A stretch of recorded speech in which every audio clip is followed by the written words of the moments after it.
Hey y'all. So it's Tuesday morning, and this is gonna be another story time to learn a little more about me and the things I've been through in my life. And secondly, honestly, because the anniversary date is approaching of 15th. 2 years. Oh, hold on, y'all. 2 years. The end of May. I want to say it was around Memorial Day when I actually gave birth. My baby would have been 2. Well, she would have been 2 sometime this year. Him. We didn't know the gender. I believe I hadn't asked. I don't really remember. I don't, so a lot of it is a blur. I'm not gonna lie. This also might be a very emotional video for some. So we'll start with, my daughter now was, 2, going to be 2, and, I found out that I was pregnant. So I was very upset because at the time I was in a shelter, and I had split up from my youngest daughter's father. My husband and myself had gotten back together and we were working on things. We had split up after I had, started to use, and, he didn't want to speak to me, and which is fine, so we had our separation period. Excuse me, y'all. So, I later found out I was pregnant by my youngest daughter's father, who he has not ever really been in the picture. He's always been an addict. He's always been an active addict, never been in recovery, other than if he gets locked up. So, I was really stressed, honest to God, and at that point in my life, I had to make one of the hardest decisions of my life. I always wanted to be a surrogate parent, and I decided that because I wasn't stable and I could barely afford the kids I had, the best thing for this child that was growing in my belly would be to give her up for adoption. I'm sorry, I get a little emotional. Because honestly, that is the hardest thing, to know that you have to carry a baby and you cannot take care of this baby. But because you love this baby, you will do anything you can to not only make this child's life good and happy, but also help somebody else who can't have the joy of having a child, because my children bring me nothing but joy, even though they're a pain in my ass sometimes. So I started, I made a doctor's appointment. I was approximately 6 weeks along when I went to the doctor the first time. And I'm gonna be honest, guys. I don't know whether it was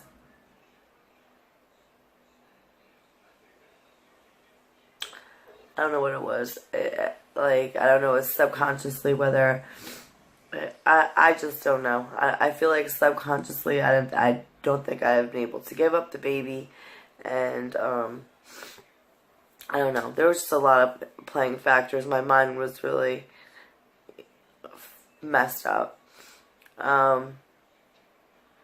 So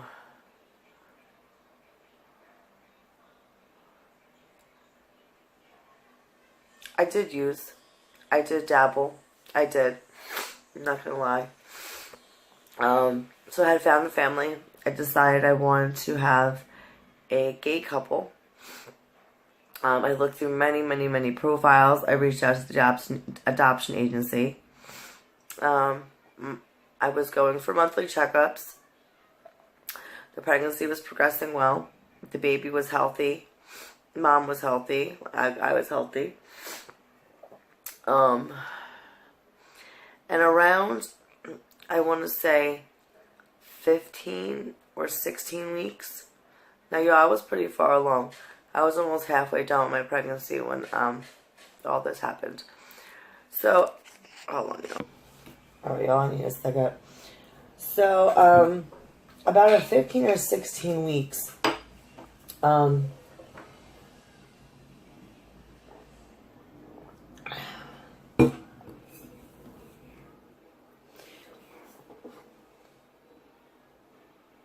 it was probably about 16 weeks. So, around 16 weeks,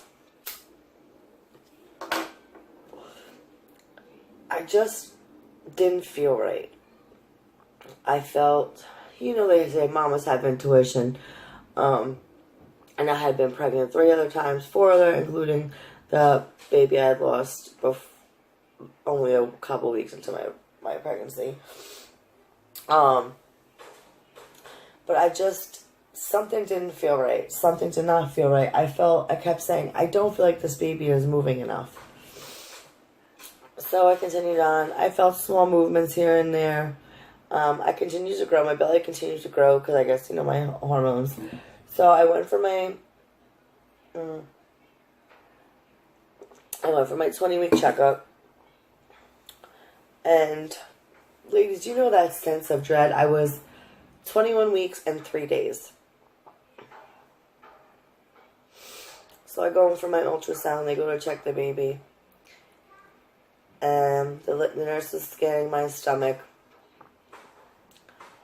And she says, okay, I'll be right back.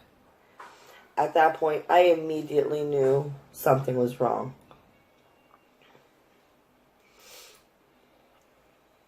The nurse comes back in. Now, she printed out pictures of the ultrasound of this baby. I believe I still have them.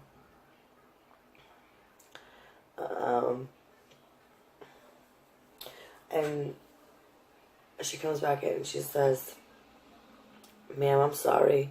We can't find a heartbeat. So, and then she walks out. And it was the most cold, like, my heart was ripped out of my chest. And this technician, or whoever she was, had absolutely zero compassion. And I just felt as that was completely could have been handled a different way. So she said, the doctor's going to come in and see you. Now, I thought that was bad until I got to the hospital. So the doctor comes in and explains to me, man, because you're so far along, you're going to have to go to the hospital. Because if you do not, your body's going to begin to fight infection and fight this foreign object in your body, and you're going to get sick. So she goes, you're going to have to go to the hospital today. And I said to her, I can't go today. I have 2 children that I have to make arrangements for, especially if I'm going to have to go to the hospital. So I make my arrangements for my children, for somebody to take them. I explain to one of my close friends what's going on, and she takes both my kids for me. Now, I was there alone for most of this. So I go and check myself into the hospital, and I wish I had educated myself and knew now, and what I know now I knew then. So I go to the hospital, and they tell me I'm going to have to physically give birth to this baby. So they start my Pitocin. They have me all hooked up to monitors and everything. And because I was on methadone, because of my history, These nurses in this hospital treated me awful. And it was the worst feeling in the world. It's bad enough that, and I only get a little emotional, guys, because I really feel like my psyche thinks I can't deal with it sometimes. And so instead of dealing with it, I tried to block it out, even though I did talk about it in therapy, and I was really very, I feel like almost detached from the situation. It's like it almost didn't happen. So I'm in the hospital, and it takes hours, and I'm going through regular labor like I would if I was going to walk out of the hospital with the baby. So I tell the nurses, I feel like I need to push. And they check me and they tell me I'm not really dilated. So I go to the bathroom and I'm like, it felt like I had to have a bowel movement. So obviously this baby is a lot smaller than an average sized baby would be because she's not fully developed. And I keep saying she because I feel like deep in my heart it was a she, maybe, I don't know. Maybe subconsciously something is going on. So, all of a sudden I'm like, oh no. I had given birth to the baby in the toilet because these nurses had told me I was not far enough dilated to be having this baby. At that point, I called the nurses and I said, I have just given birth in the toilet. I don't want my headphone on me. I don't want my headphone on me. Okay. So, the baby happened to be born. Oh my gosh, there's a special word for it, and it's very rare that it happens this way. I guess because my water never broke. It was born in the sack. And there's a special name for that. So they come and they scoop this baby out of the toilet, and they put this baby in a bucket in my room on the table. And they leave her there. I didn't have it in my heart to fucking get up. And then had somebody come in and talk to me about funeral arrangements, which nobody ever came back.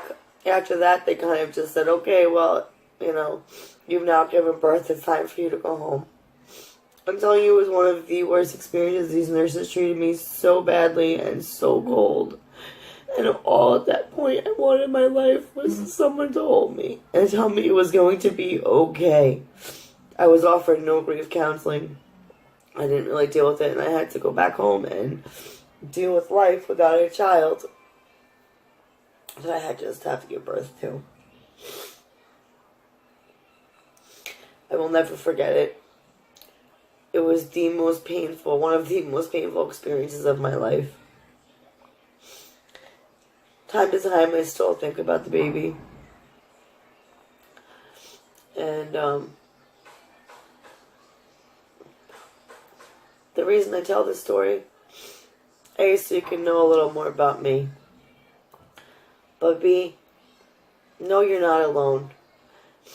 Know there is other people out there going through the same things, and the only way to get through pain is to talk about the pain. And with time, things get easier.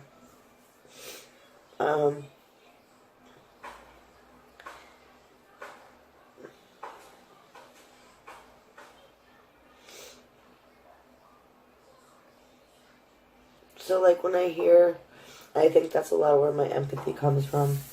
When I hear about people losing children, other than the fact that I see my kids and can't imagine having them there one day and gone the next. Well, I can't imagine, I guess. But actually having your children live a full life, not, just going in your belly. And it was, again, one of the hardest things I've had to deal with in my life. Actually feeling this baby move in my belly and watch my belly grow and hear the heartbeat, and than to have to give birth and not leave with a baby. So, know that you're not alone. Know that you are loved. And know that there is life after this one. So I believe. And that,